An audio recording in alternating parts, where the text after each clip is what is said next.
Hey, welcome to Northern New York Parts. My name is Eric, and during the week we talk about shop talk things for business owners, self-employed that are wanting to get into the business.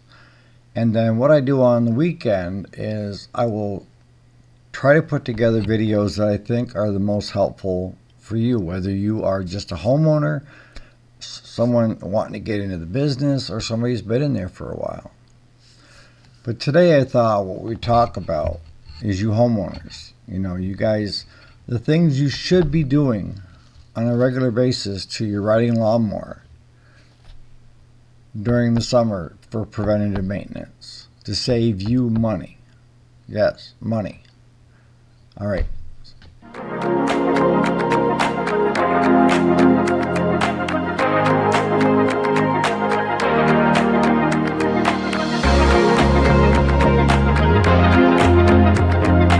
Alright, so you buy that brand new lawnmower, that riding lawnmower from Lowe's, Home Depot, your local John Deere dealership, Cub Cadet dealership, what have you. My expectations are hoping that they showed you some of the basics on how to operate the unit. If they haven't, that's the first step, is getting the owner's manual out and reading it and understanding it of what your new mower needs to have done on a regular basis and how to safely operate it. And the way all these mowers are coming in, they're coming in on a crate. So certain things need to be checked, and hopefully the dealerships are putting them together the correct way, and your big box stores. But the biggies are tire pressure, making sure that you have enough air in the tires that go by the owner's manual, the deck leveling, making sure everything is snug and tight, checking the hour meter to see how many hours are on the unit to know that they tried it, checking the oil, making sure that it's in it. But all those things are important and need to be checked first. And a lot of times that can be done at the dealership. Ask those questions and check and make sure the blades are tight. Because like I say, they come through in crates and they have to be put together by somebody. Now, I know for a fact that a lot of your local dealers are doing more so on making sure that you don't leave that property with that lawnmower without first being shown how to operate it. Your big box stores are less. You might get a few that have great people that know the mowers in and out and how to do safe operations and everything. But it's a lot of times they just sell you the lawnmower and you're on your own. So we're on our own, okay? We don't know anything about this lawnmower that we just bought. All we want it to do is to mow the yard, right? So the first thing is safety. There's a lot of things that you can get in trouble with when it comes to a riding lawnmower. You got mower blades that are spinning at high speeds that are sharp, that can hurt you. There's safety equipment on that machine that should not be tampered with, like a seat switch. A lot of guys I know will disable that because they don't want to have it shut off when they get on and off the unit. And you need to keep all this stuff the way it came from the factory. All right, so we've been shown by our dealer, we've read through the operator's manual on the safe operation. What now? Well, you want to make sure that there's oil in the base. Some units come through from dealers, local dealers, that will have the base filled with oil, a new oil filter on it, and they will fill the tank with fresh gas before they send it home with you. Some big box stores don't even put oil in it. Yeah. We've had some stuff like 4-stroke weed whackers that were bought, and the oil was sold right with it. But homeowners didn't realize that they had to have oil in it because they thought maybe it was a 2-stroke. So they just mixed up 50 to 1. That's on them because they didn't read the owner's manual that comes with it that was stating, and the tag on the quart little pint of oil, it says, please add oil before you use it. End up them totally blowing up the engine. And then wanting a refund because the engine doesn't run. So the first thing we're going to do every time we go out to get onto that lawnmower is we're going to pull the dipstick and we're going to check the oil. Every time. Why is that important? Well, one is you could have a rear main seal or something on the lawnmower that's leaking and have the oil level go down. Or we can have fuel in the base, in the oil, caused by a faulty carburetor, needle seat, and float. So if you're checking the oil every time you get on it, then you're going to know whether you have a faulty carburetor or you have a seal leaking where your engine oil is getting down. You always want to keep it between the add and the full mark. Do not overfill them. No, more is not more. It will do damage to your unit. So once we've checked the oil, what's the next thing we should do? Well, make sure that where we're going to be mowing is clear of debris, is clear of anything that you might hit. Because this is your first time, right? And making sure that people and animals aren't around where you're mowing. Because, a lot of times what I see a lot of people do is there's a chute that's on your deck, on your lawnmower, and they will tip it up so that they can get the grass to blow out.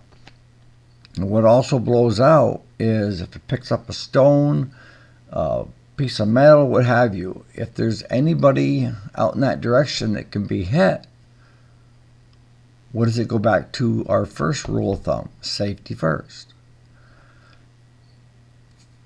So you don't want to be mowing where there's animals, kids, traffic coming by with your chute up. After each time that you mow, what should you be doing? You should be checking to see how much grass you have on the deck and blowing the grass off with just a simple air compressor. At least every other time you want to be checking if you have a hydrostatic transmission, which means there's a pedal that pushed down and it goes forward and pushed back and it comes back, or it's on the actual fender well. Husqvarna makes them on the fender well where you control it that way. If you have a hydrostatic transmission, then you need to check the levels of the oil that's in it. And when it gets down close to the add mark, add some in. Some of your hydrostatic transmissions come through with no place to check, and that's your lower end models. When it comes to our shop, we have replacement plugs where we can check the fluid and add if it needs to be added. But normally you're not adding fluid unless you look out at your seals on the axles and if the seals are leaking. And sometimes what ends up happening is if it sits for long periods of time, like over the winter, those seals will get pinched, kind of molded. And it'll start to leak a little bit until you start moving it where it warms up. And a lot of times they'll reseal themselves. But now you've already got fluid leaking. So that's why we suggest that you have a service done by a reputable small engine repair shop. Because they can check that and add fluid back and put in a new plug. So off you go. Now, if you read the owner's manual, it's going to talk about a break-in period on your mower. And for some, they will have X number of hours, and then it needs to have a service done. And that's changing the oil and the oil filter if it has it.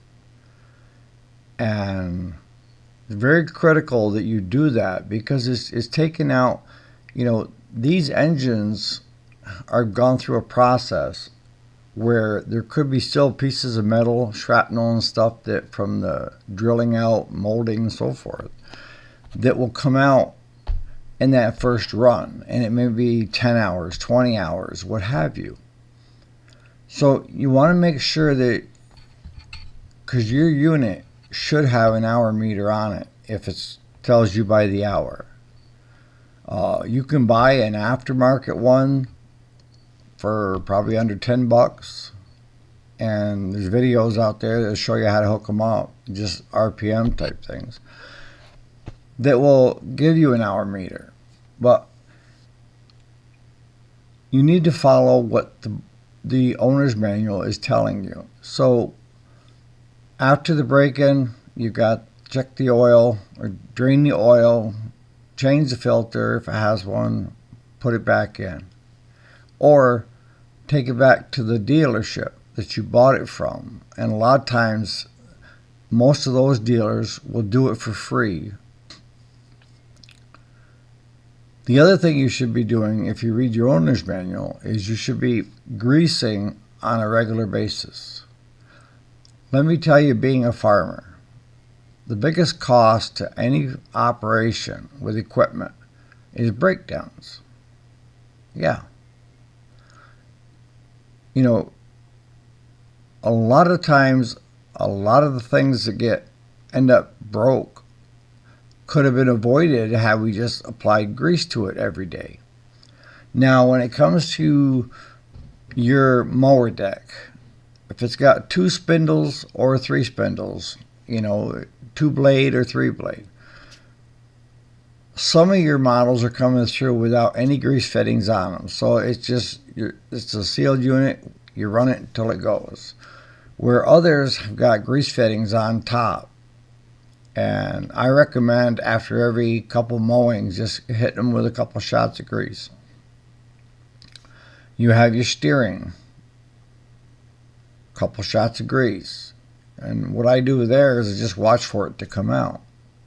But you have grease fittings on that unit that you should be greasing to make it last that much longer. Because that's the key, right? It's been a pretty good investment, a substantial investment to buy that mower. And we want to keep it in tip-top shape. So I hope this video has helped out some of you guys, and it's even what to look for when you're buying your new lawnmower. Places that I would have hesitation, and I see it more and more now in our area, are people buying lawnmowers, snow blowers, what have you, online and having it delivered to them in a crate, which requires you as the homeowner to put it together. And in that case, now you have so many more steps to do before you go mow, all right? If you buy it from a dealership or a big box store, it's already put together. My feeling is the dealership is going to do a better job. But I know in our area, if you use John Deere as an example, the store brands usually start with an S. And the way they kind of appease the local John Deere dealership is it comes to them in a crate, they put it together, and then they deliver it to the big box stores. So you know that the dealer has put them together because they've got their business on the back, like a bumper sticker on the lawnmower. But if you don't have that and you are buying online, make sure you have all the parts. I don't recommend buying a lawnmower, riding lawnmower online and getting it in a crate unless you have mechanical skills or you have someone that you can help do it for you. Because there's so many things you can do wrong. What you need to check. And the basics are, after you get it home, you make sure it's got oil filter, all this stuff on it. is checking your oil every time you use it, checking your deck to make sure you don't have debris on it, because you get sticks built up of grass will start throwing belts. You get more heavily wear on the belts. So while you're there and you're checking that, check the belts to see that they're not, hitting something, or maybe a pulley underneath is starting to seize up, or look for wear and tear on your belt. If there's chunks missing out of it, you need to replace that belt. Making sure that your deck is level, and a lot of times air pressure in your tires are a must in order to adjust your deck. And get your owner's manual out. The first place you're going to want to do is put it on a concrete or a flat surface, and then make your adjustments from there. And do the preventative maintenance of, after your break-in period, getting the oil changed, to so many hours doing other checks. But this is where shops like our shop here come into play, and that is if you have a reputable shop that will do front to back inspections, do a front to back service, they're taking care of a lot of your issues that may arise. And a lot of times then you're just left with checking the oil, make sure the debris is off the deck, make sure the belts are good, and other things that may not be working properly. So on that note, you guys, I'll catch you on the next video.